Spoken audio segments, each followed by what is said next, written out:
103,4 BFM, Radio Musik Asli Indonesia. Di Filmania kembali lagi kita di talk show Inspirasi dan Mandiri. Dan alhamdulillah saat ini kita sudah tersambung dalam Zoom meeting bersama dengan narasumber yang tadi sudah Vika spill ya. Ada Ibu Eva Rahmi Kasim dari Kementerian Sosial Republik Indonesia. Nah, di Filmania sebagai informasi, Ibu Eva Rahmi Kasim ini merupakan pejabat negara penyandang disabilitas yang merupakan lulusan S2 Ilmu Disabilitas dari Deakin University Melbourne, Australia. Betul, Bu? Ya, sebetulnya Oke. bukan ininya ya. Health and Behavior Science dari Ah, oke, Deakin oke. University, tapi majorinya di Disability Studies. Oke, majoritasnya di situ ya Bu ya. Oke, nah Devi Mania, Ibu Eva ini ditetapkan sebagai pejabat pimpinan tinggi Pratama. Ini bukan karena beliau disabilitas. Jadi sebenarnya tidak ada hubungannya dengan kondisi beliau ya, tapi karena memang menurut panitia seleksi lelang jabatan, beliau ini memiliki nilai atau scoring yang tinggi pada saat itu. Nah, Devi Mania, pada saat Ibu Eva dilantik menjadi Kepala Pusat Penelitian dan juga Pengembangan Kesejahteraan Sosial Kemensos oleh Menteri Sosial Bapak Agus Gumiwang pada saat itu, DV Mania, Ibu Eva ini menjadi satu-satunya perempuan yang dilantik dan merupakan penyandang disabilitas pertama di Indonesia yang menduduki jabatan eselon 2. Luar biasa ya DV Mania, dan saat ini kita sudah tersambung dengan Ibu Eva. Kita sapa dulu ya DV Mania. Halo, selamat pagi Bu Eva. Lagi, apa kabar semua? Semoga sehat semua ya. Alhamdulillah, Bu Eva gimana di sana? Apakah sehat pada pagi hari ini? Alhamdulillah sehat. Alhamdulillah. Sebelum kita lanjut membahas ke tema kita pada pagi hari ini ya, Bu ya. Mohon maaf nih Vika mau mengingatkan dulu pendengar kita kalau pada pagi hari ini kita ada talk show Inspirasi dan Mandiri, ada kuis spesial talk show Inspirasi dan Mandiri. Pertanyaannya gampang aja, DV Mania. BBPPKS ini berada di bawah naungan kementerian apa? Yuk, yang sudah tahu jawabannya boleh dikirim ke sini. Vika tunggu di WhatsApp-nya DFM ya di 0811 991 1034. Oke, kita kembali ke Ibu Eva ya sambil menunggu jawaban kuis dari DV Mania semua. Ibu Eva, ini boleh dijelaskan terlebih dahulu nggak? BBPPKS ini sebenarnya tuh apa? Barangkali mungkin pendengar kita di rumah banyak yang belum tahu ya. Ya, BBPKS ini adalah singkatan dari Balai Besar Mhm, Pendidikan dan Pelatihan Kesejahteraan Sosial. mhm, Ini adalah salah satu UPT Kementerian Sosial yang mhm. di seluruh Indonesia itu ada 6. Nah, yang di Jogja, saya kebetulan di Jogja.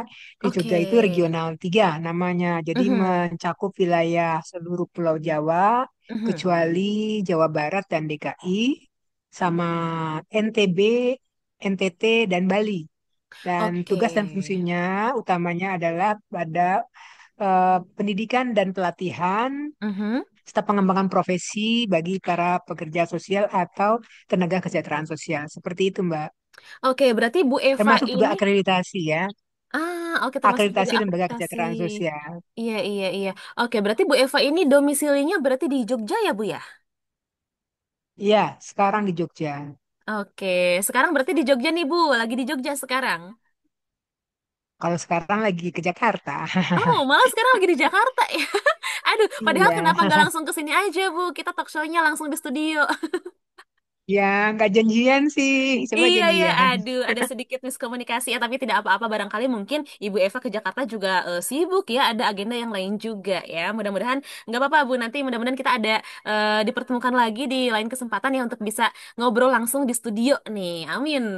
Amin, amin. Ya, Oke Bu, ini kembali lagi ke tema kita ya, karena pada pagi hari ini tema kita adalah peran Balai Besar Pendidikan dan Latihan Kesejahteraan Kementerian Sosial dalam upaya kesejahteraan ya Bu ya. Kalau menurut Ibu Eva ya. sendiri, apa peran strategis dari BBPPKS nih dalam membekali SDM pembangunan yang berkualitas Bu? Ya, seperti kita ketahui, Kementerian Sosial itu kan bertugas di dalam upaya meningkatkan kesejahteraan sosial masyarakat. Untuk meningkatkan kesejahteraan sosial masyarakat, salah Mhm. satunya adalah melalui penyelenggaraan kesejahteraan sosial yang profesional, yang Ya. standar, Mhm. terstandar, seperti Mhm. itu. Dan orangnya juga tentunya memiliki kompetensi dan kualitas yang disyaratkan. Nah, ini menjadi tugas dan fungsinya Balai Diklat. di Kementerian Sosial supaya nanti menyiapkan tenaga-tenaga kesejahteraan sosial itu punya kompetensi, kemudian juga penyelenggaraan kesejahteraan sosialnya juga terstandar. Begitu itu, Mbak. Oke, berarti kira-kira siapa saja, Bu, yang bisa memanfaatkan Balai Besar Pendidikan dan Pelatihan Kesejahteraan Sosial ini, Bu? Kalau untuk pendidikan dan pelatihan, ini kan Mhm, kita sasarannya terutama ASN di lingkungan Kementerian Sosial, mhm, baik itu meliputi pendidikan pelatihan yang untuk penjenjangan ya, seperti misalnya diklat penjenjangan jabatan atau juga eh, ASN yang menduduki jabatan fungsional supaya dia meningkat kompetensinya. Kemudian mhm. juga untuk yang non ASN, termasuk di dalamnya adalah para pekerja sosial maupun SDM Kesos secara keseluruhan. Jadi untuk SDM Kesos itu kita juga memberikan pelatihan untuk penyiapan sertifikasi, uji Mhm. kompetensi mereka untuk bisa upgrade levelnya, kemudian juga untuk di tataran kelembagaannya bagaimana kami mendorong penyelenggara-penyelenggara layanan kesejahteraan sosial seperti PANTI atau LKS itu memiliki standar layanan yang sesuai dengan yang disyaratkan peraturan perundang-undangan. Seperti itu. Oke, baik.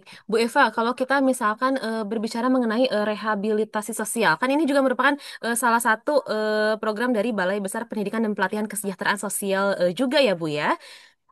Rehabilitasi sosial ini kan punya peran penting dalam meningkatkan kualitas sumber daya manusia di Indonesia. Kalau menurut Ibu Eva sendiri bagaimana, Bu?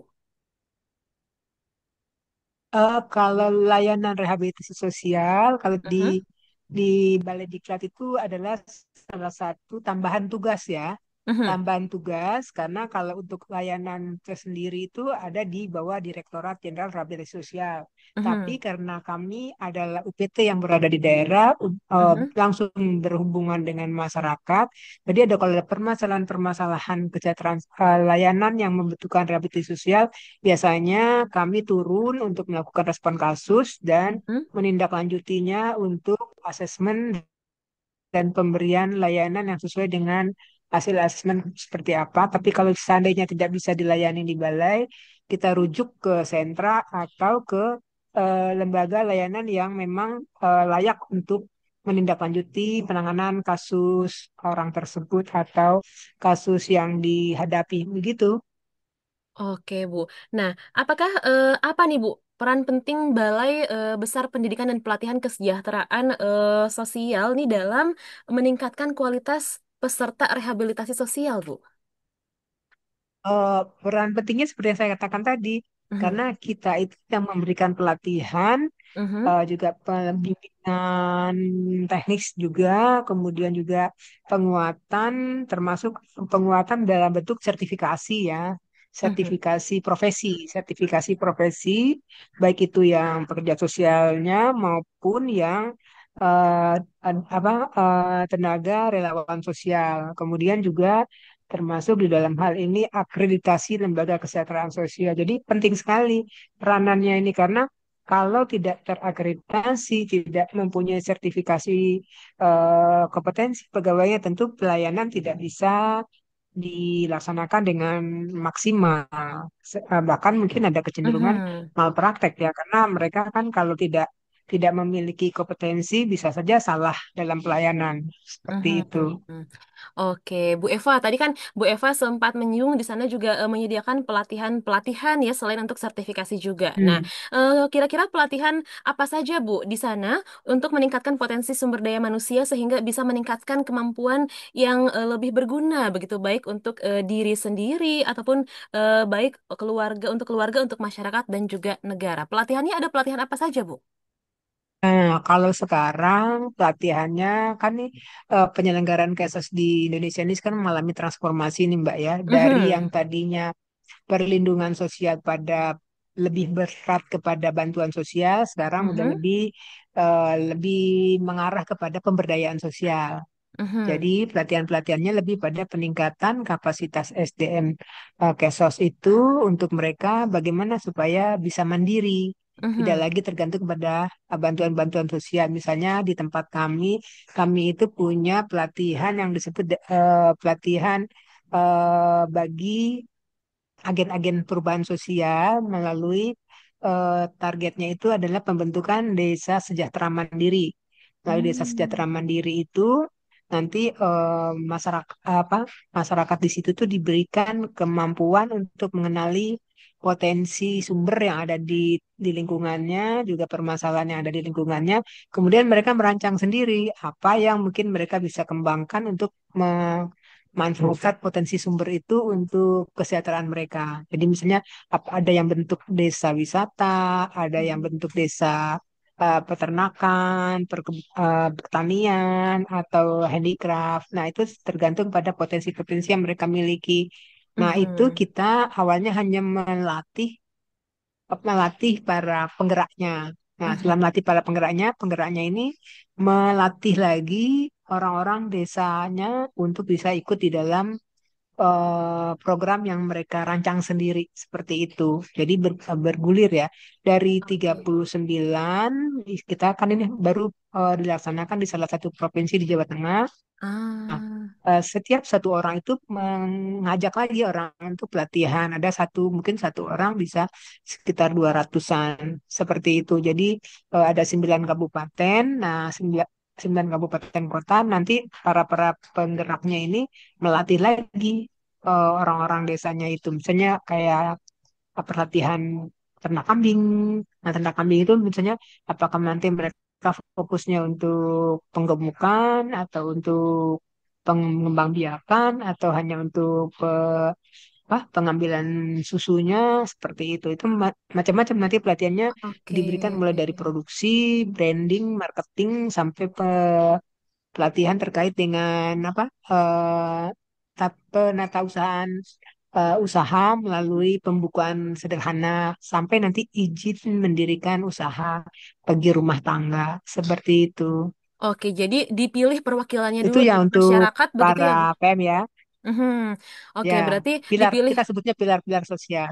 Oke, dipilih perwakilannya dulu dari masyarakat, nanti diberi pelatihan. Nah, setelah diberi pelatihan, orang-orang yang menjadi perwakilan itu nanti melatih juga kepada masyarakat lainnya, begitu ya, Bu ya? Ya, betul, betul. Oke, berarti dimaksudkan tujuannya di sini agar masyarakat bisa lebih mandiri itu berarti mandiri secara finansial dan ekonomi ya, Bu ya, maksudnya ya? Tidak hanya secara finansial, tapi Mhm. secara sosial juga. Karena kan dia Sosial udah juga. punya keyakinan dia nggak mau tergantung sama orang. Jadi punya Mhm. rasa tanggung jawab, punya Mhm. rasa malu dong kalau minta-minta terus gitu. Oke, nah Bu, kalau Balai Besar Pendidikan dan Pelatihan Kesejahteraan Sosial ini berarti ada di setiap wilayah, Bu? Apakah ada di setiap kota, ada di setiap daerah, atau bagaimana, Bu? Begitupun untuk program-programnya seperti Kita yang... punya 6 seluruh Indonesia. Seperti yang Mhm. saya katakan tadi, salah satunya di Jogja, Oke, ada di Bandung, Jogja, ada di Bandung. Selatan, Mhm. Banjarmasin, ada di Makassar, ada di Papua. Jadi Oke, kita berarti sebutnya regional.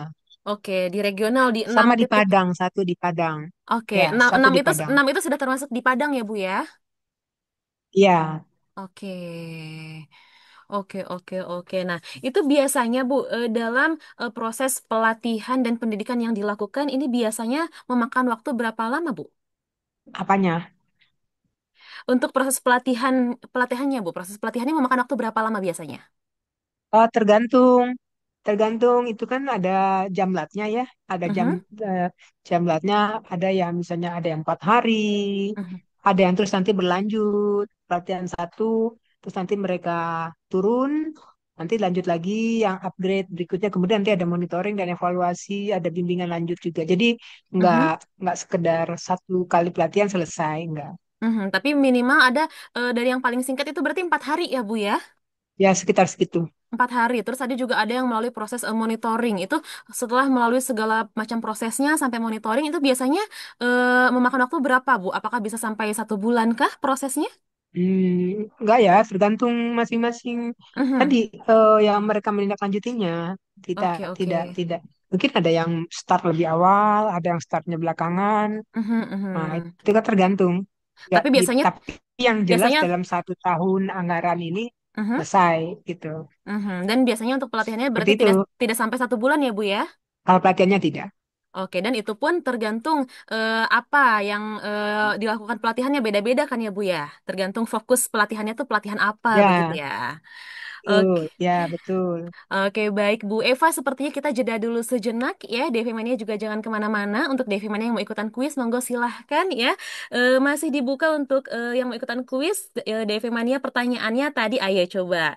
Ya, Devi Mania pertanyaannya BBPPKS ini berada di bawah naungan kementerian apa? Monggo silahkan ya yang sudah tahu jawabannya. Langsung kirim aja di WhatsApp-nya DFM di 0811 99 10 34. Oke, Devi Mania kita lanjut lagi kepada Bu Eva. Halo Bu Eva. Ya, halo juga. Oke, jelas ya suara saya cukup jelas? Sangat jelas. Oke, siap. Bu, kita lanjut lagi nih, Bu. Di tahun 2025 ini kan, Bu, ada program baru, Sekolah Rakyat ya, Bu ya. Ini juga kan merupakan, program Sekolah Rakyat ini juga merupakan program yang masih di bawah naungan Kementerian Sosial ya, Bu ya. Betul? Ya, betul. Jadi sebenarnya nggak hanya Kementerian Sosial. Ini Mhm. kolaborasi antar Kolaborasi ya. kementerian. Oke. Boleh Ya, dijelaskan, Bu, arahan ini mengenai kan. program Sekolah Rakyat ini?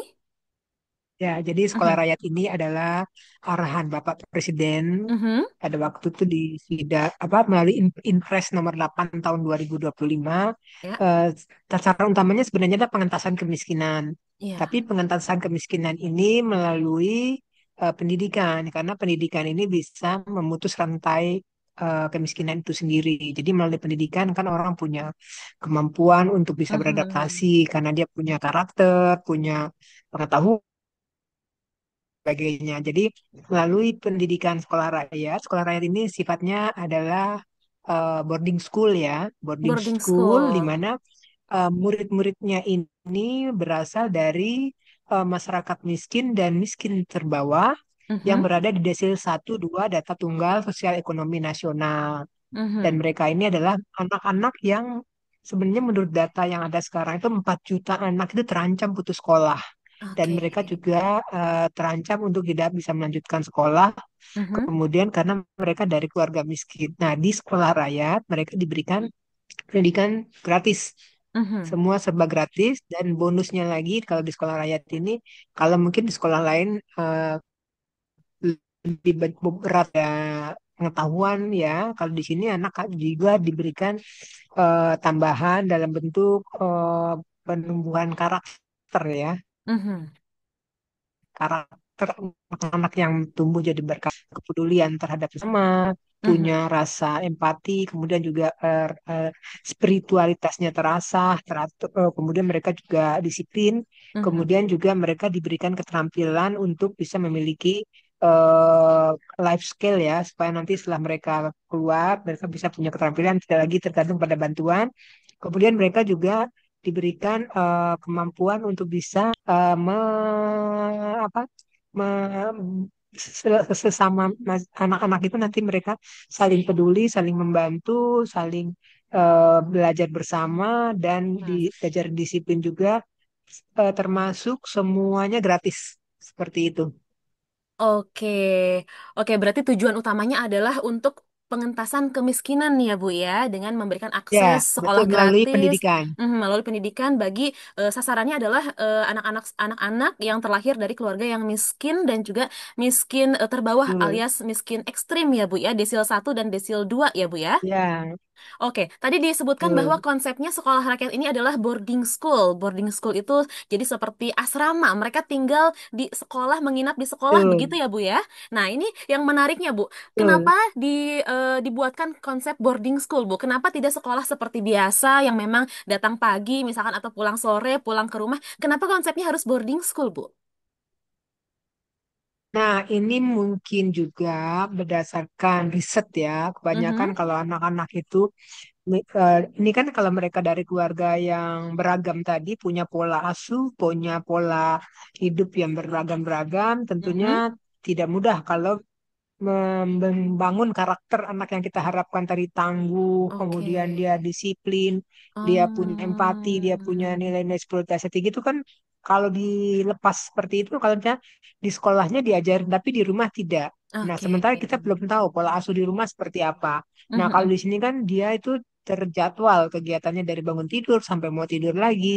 Nah, itu sudah diisi Hmm. dengan muatan-muatan yang mengarah kepada tadi tujuan tadi penumbuhan karakter, peningkatan apa nilai-nilai spiritualitasnya dia, kemudian membangun empati dan simpati kepada sesama, peduli, kemudian juga Mhm. bagaimana juga dia biasa nanti pengetahuannya seperti itu. Jadi kan sudah dengan di bawah pengawasan ada wali asuh, Mhm, ada mhm. pembimbing yang terstruktur seperti itu, Mbak.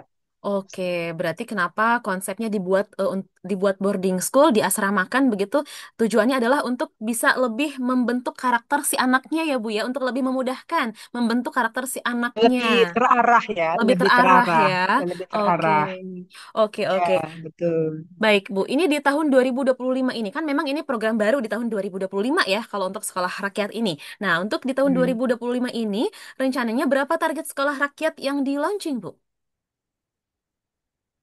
Kalau yang kemarin sudah mulai itu ada 63 rencana 100 nanti sampai Desember sampai eh, September mungkin ada 100 Oke. seperti itu. Berarti targetnya 100 sekolah rakyat itu berarti tersebar ya Bu ya di seluruh wilayah di Indonesia ya. Betul. Dan Ya, ya, sudah mulai berjalan, yang sudah mulai beroperasi itu ada 63 sekolah rakyat. Itu juga sudah tersebar Bu ya, ya di betul. wilayah-wilayah yang ada di Indonesia. Indonesia. Iya, ada dari pokoknya dari Aceh sampai Papua. Oh, di Papua juga sudah ada Termasuk Bu. juga NTT sudah, sudah. Jadi Oke. seperti yang saya katakan tadi, ini kan Mhm. keroyokan antara kementerian dan Mhm. lembaga. Ada Kementerian Sosial, Kementerian Pendidikan, Mhm. kemudian ada juga dari Menpan RB, Kementerian Mhm. Agama, Kementerian Dalam Negeri, TNI, Polri, juga dari eh, banyak lagi Kementerian PU terutama. Karena untuk bangunannya itu adalah direview oleh PU dan Mhm. direnov juga oleh PU. Oke, katanya Seperti itu, mereka Mbak. si anak-anak di sekolah rakyat ini juga mendapatkan fasilitas berupa makan dan juga snack ya Bu ya. Itu bisa dijelaskan Bu berapa kali mereka dapat makan dan berapa kali mereka dapat snack. Terus snacknya juga berupa apa? Mungkin Bu pendengar kita di rumah juga penasaran barangkali. Ya, kalau makan tentunya makanan yang sesuai dengan gizi tumbuh kembang anak ya. Mhm. Nah, setiap hari seperti kebanyakan orang Indonesia makannya 3 kali sehari, Mhm. kemudian ada 2 kali snack. Dan ini juga nantinya per 1 Agustus ini bekerja sama nanti dengan MDG yang makan gizi gratis seperti itu. Oke. Jadi anak-anak memang diarahkan betul untuk supaya tumbuh tumbuh kembangnya itu stabil karena berdasarkan hasil kami ya Mhm. pemantauan kami kan begitu anak masuk asrama kan harus dicek kesehatan juga ya. Iya. Nah, begitu awal hari pertama kita cek kesehatan, Mhm. mayoritas itu anak-anak itu kecenderungannya adalah kurus, kurus di bawah usia yang seharusnya. Kemudian Oh. mereka ada yang stunting, ada yang gizi buruk. Ya, stunting itu gizi Mhm. buruk ya, ada yang Ya. anemia, ada yang mengalami Oh. penyakit di gatal-gatal. Kemudian Oke, juga oke. pemeriksaan telinganya juga banyak yang kotor, kemudian Mhm. giginya juga banyak yang karies, seperti itu. Mhm. Nah, ini Mhm. kita ada juga yang mengalami cemas. Nah, ini kita tindak lanjuti bekerja sama dengan Kementerian Kesehatan dari pusat sampai kecamatan. Nanti rujukannya ke kecamatan. Kecamatan nanti kalau jika diperlukan tindakan lebih lanjut ke rumah sakit daerah.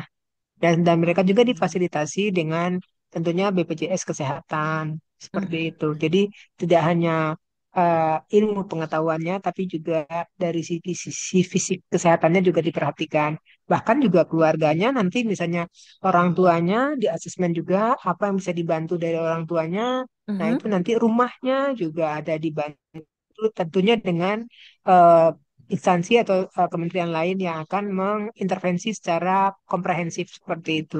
Oke, baik. Lalu, Bu, apa saja nih, Bu, syarat-syaratnya jika ada ingin anak yang bersekolah di sekolah rakyat? Tadi, selain syaratnya itu harus berasal dari keluarga yang desil 1 dan 2, ya, Bu, ya. Syaratnya apa lagi, Bu, jika ingin menjadi peserta siswa di sekolah rakyat, Bu? Mungkin saya perlu sampaikan, Kementerian Sosial nggak pernah buka pendaftaran ya, karena Mhm. memang datanya itu sudah ada dari Oke. DTSEN, data tunggal sosial ekonomi nasional, itu Mhm. diperkirakan ada 4 juta anak yang mengalami atau terancam putus sekolah atau yang Mhm. sudah putus sekolah. Nah, data-data itu tentunya bekerjasama juga dengan BPS. Mhm. Dari data yang ada, Kementerian Sosial kemudian melakukan apa ya? Cek lapangan Mhm. untuk melalui para pendamping sosial, terutama pendamping PKH, karena kebanyakan juga anak-anak ini adalah dari keluarga penerima program PKH. Oke. Nah, dari mereka ini dilakukan cek lapangan, kemudian disampaikan bahwa ada program sekolah rakyat, diharapkan mereka bisa sekolah di sana, karena kalau sekolah yang ada sekarang itu kan ada biaya tambahan ya. Mhm. Sementara untuk mengurangi kemiskinan, kalau kita anak-anak orang tuanya uangnya untuk pengeluarannya lebih banyak lagi untuk pendidikan, tentunya akan memperlambat ya Mhm. pengentasan kemiskinan. Makanya kalau di sini kan gratis. Jadi tidak Mhm. ada pengeluaran dari orang tua untuk anaknya bersekolah seperti itu. Baik, jadi untuk sekolah rakyat ini memang tidak seperti sekolah-sekolah pada umumnya yang membuka pendaftaran untuk yang ingin masuk ya Bu ya, tidak bisa seperti itu. Jadi memang Betul. yang bisa Ya, bersekolah di ya, sekolah rakyat ini hanya memang berdasarkan data yang sudah ada ya Bu ya, yang tergolong ke dalam betul. Ya, desil 1 dan desil 2 tadi ya Bu ya. ya. Dan di samping itu dia juga harus punya kemauan untuk sekolah. Oh, Jangan sampai walaupun dia masuk di situ terus dia nggak punya kemauan, eh, percuma juga kan. Kan harus dari anak itu sendiri. oke Supaya berarti kan yang ingin merubah itu kan dia. berarti ditanya dulu Jadi kita ketersediaan kasih anaknya ya Bu ya. itu kita juga mengadakan penguatan, bimbingan dan juga apa ya, sosialisasi ke orang tuanya, menjelaskan semuanya tentang apa itu sekolah rakyat dan bagaimana pentingnya pendidikan untuk keluarga mereka. Jadi tidak paksaan, hanya kesadaran Oke. mereka yang mengantar mereka untuk akhirnya memutuskan bahwa saya harus sekolah di sekolah Mhm. rakyat gitu. Oke, baik. Nah, kalau itu kan untuk siswa-siswinya ya, Bu ya. Nah, bagaimana kalau Hmm. untuk guru-gurunya? Nah, ini guru-gurunya dari mana nih, Bu? Apakah diseleksi juga yang ingin mengajar di sekolah rakyat atau memang sudah diambil dari berdasarkan data dari mana juga begitu? Monggo boleh dijelaskan, Bu? Oh, kalau guru-gurunya seperti yang saya katakan tadi kan ini kan kerjasama kolaborasi antar kementerian. Nah, Mhm. guru-gurunya itu dari Kementerian Pendidikan Dasar dan Menengah ya. Ah, oke. Dan mereka itu adalah memang guru-guru yang sudah punya sertifikasi guru Hmm. dan mereka diseleksi juga. Oke, Setelah oke. mereka diseleksi dari Dignas, Mhm. apa di Dasmen, mereka diseleksi lagi di Kementerian Sosial, terutama terkait dengan bagaimana kemampuan dia untuk memecahkan permasalahan sosial, Mhm. kemudian juga terkait dengan kemampuan bahasa Inggris, kemudian Ya, juga psikotesnya, apakah mereka ini oke. guru-gurunya ada mengalami gangguan apa mental dan sebagainya Mental. juga dilihat juga. Oke, oke, oke. Nah, Bu, apakah jika peserta sekolah rakyat, siswa-siswi nanti misalkan sudah lulus nih dari sekolah rakyat, apakah nanti juga bisa mendapatkan kesempatan pelatihan di Balai Besar Kementerian Sosial, Bu, nantinya? Oh, nggak cuma balai, mereka bisa masuk sekolah luar negeri. Banyak juga yang sudah. Ah, Nah, ini kan, jadi misalnya ini kan kerjasama dengan Pemda juga. mhm, Pemda-pemdanya bahkan sudah menyiapkan beasiswa mereka masuk sekolah di universitas negeri. Seperti memang kita harapkan seperti itu. Jadi tidak hanya tergantung sama Kementerian Sosial. Jadi mhm. kan pemerintah daerahnya punya tanggung jawab Ya, bahwa oh nanti anak-anak ini akan tergantung pemerintah daerahnya. Akan kami masukkan untuk program beasiswa ke jenjang yang lebih tinggi seperti itu. oke. Berarti nanti akan diarahkan juga ya, Bu, ya, oleh pemerintah daerah untuk masuk ke jenjang yang lebih tinggi. Berarti tidak Ya, takut, tidak perlu takut nanti akan ya, kemana nih arahnya kalau sudah lulus dari sekolah rakyat ya, Bu, ya? ya, jangan takut. Ya. Ya, kalau mereka ini kan udah istilahnya sudah terasa, otomatis mereka sudah punya bayangan, sudah punya Mhm. planning sendiri, sehingga saya yakin mereka nggak akan gagal ya, kalaupun mereka Ya. harus bersaing nanti untuk masuk seperti apa sistem penerimaan murid baru dan sebagainya. Mhm. Oke, apa nih Bu harapan Ibu dengan adanya sekolah rakyat ini, Bu? Ya harapannya saya eh, ini kan sangat mulia ya. Eh, Mhm. Kesempatan yang baik ini jangan sampai disia-siakan oleh anak-anak yang sudah mendapatkan kesempatan untuk bersekolah di sini. Karena melalui Mhm, pendidikan itu kita bisa melihat dunia. Ya, melalui pendidikan kita mhm. bisa merubah hidup kita, dan melalui pendidikan kita juga bisa bermanfaat untuk orang lain. Karena dengan kita bisa menolong diri sendiri, maka kita juga bisa menolong orang lain. Seperti itu, Mbak. Oke, siap. Oh ya, Bu, tadi kan aku mengadakan kuis kecil-kecilan nih untuk para pendengar kita ya, untuk menguji kefokusan mereka, apakah mereka benar-benar menyimak perbincangan kita atau tidak ya. Tadi Vika bertanya, BBPPKS ini berada di bawah naungan kementerian apa? Sebenarnya gampang sekali, dari tadi juga sudah Vika sudah sebutkan berkali-kali, Bu Eva juga sudah sebutkan berkali-kali ya. Dan ternyata ini cukup banyak yang menjawab kuisnya pada pagi hari ini, dan jawabannya rata-rata ternyata benar semua, Bu. Kementerian Sosial ya, berarti alhamdulillah pada menyimak nih dengan baik pada pagi hari ini ya. Dan dari semua jawaban yang benar itu, Vika harus memilih satu orang ya yang beruntung pada pagi hari ini. Selamat untuk Heri Setiawan di Tebet. Oke, selamat untuk Hai, Heri Alhamdulillah. Setiawan ya. Alhamdulillah ya, selamat untuk Heri Setiawan di Tebet pada hari ini, hari Senin, tanggal 28 Juli 2025, berhak mendapatkan hadiah berupa satu paket perawatan dari Metal Fortis, berupa sabun, shampoo, dan juga Oh, parfum ya. Selamat untuk Heri Setiawan dari Tebet. kinclong dong. Betul, Bu, ntar jadi lebih segar, jadi glowing. Oke, selamat untuk Heri Iya, Setiawan dari Tebet. Untuk yang belum menang, jangan sedih, jangan berkecil hati ya, karena masih banyak lagi hadiah-hadiah lain, kuis-kuis lain yang menanti di esok hari. Oke, kita kembali lagi ke Ibu Eva. Ibu terakhir deh, karena ini sudah mau jam 10 juga ya. Tak terasa ya, Bu ya, tadi kita ngobrol-ngobrol, ternyata sudah mau jam 10 aja. Terakhir nih, Bu, iya. pertanyaan dari Vika. Mungkin Vika mau minta tips deh, Bu. Apa, Bu, tips bahwa disabilitas juga dapat memberikan yang terbaik gitu untuk bangsa, untuk negara, untuk keluarga, ataupun untuk dirinya sendiri, Bu. Monggo silakan. Yang pertama, kita harus yakin dulu bahwa kita itu punya kemampuan yang sama seperti orang lain, Mhm, kemudian kita punya hak yang sama seperti orang lain, dan mhm, manfaatkan kesempatan yang ada dengan sebaik-baiknya, dan terus mengasah potensi-potensi yang ada di diri kita, mhm. dan buka peluang seluas-luasnya untuk bisa berjejaring juga dengan potensi-potensi sumber yang mungkin bisa membuat kita lebih mengenal lagi banyak orang, mengenal lagi banyak sistem sumber yang lain yang bisa bermanfaat untuk kita dan untuk orang lain juga. Begitu, Mbak. Baik, Ibu Eva, terima kasih banyak ya sudah memberikan insight-insight yang positif. Wah, ini sih daging semua ya, Bu ya. Terima kasih banyak sudah memberikan pengetahuan, pengalamannya nih di talk show Terima kasih Inspirasi juga dan Mandiri pada pagi hari ini. kesempatannya. Iya, Bu, senang banget. Mudah-mudahan nanti kita dipertemukan ya, Bu ya. Mudah-mudahan nanti kita bisa ngobrol secara langsung di studio apabila Ibu Eva mungkin suatu saat sedang di Jakarta kembali ya, Bu ya. Sudah diajak bincang-bincang di sini. Salam sehat juga buat semuanya. Salam sejahtera. Terima Baik, kasih. oke. Terima kasih juga untuk Devi Mania ya yang sudah stay tune dari jam 7 tadi, terus juga yang sudah mantengin talk show-nya Devi Mania. Mudah-mudahan perbincangan kita pada pagi hari ini dengan Ibu Eva ini bisa memberikan nilai manfaat ya untuk kita semua pada pagi hari ini. Karena ini sudah mau jam 10 Devi Mania, Vika dan Bu Eva izin undur pamit. Selamat menjalankan aktivitas di hari Senin ini. Wassalamualaikum warahmatullahi wabarakatuh.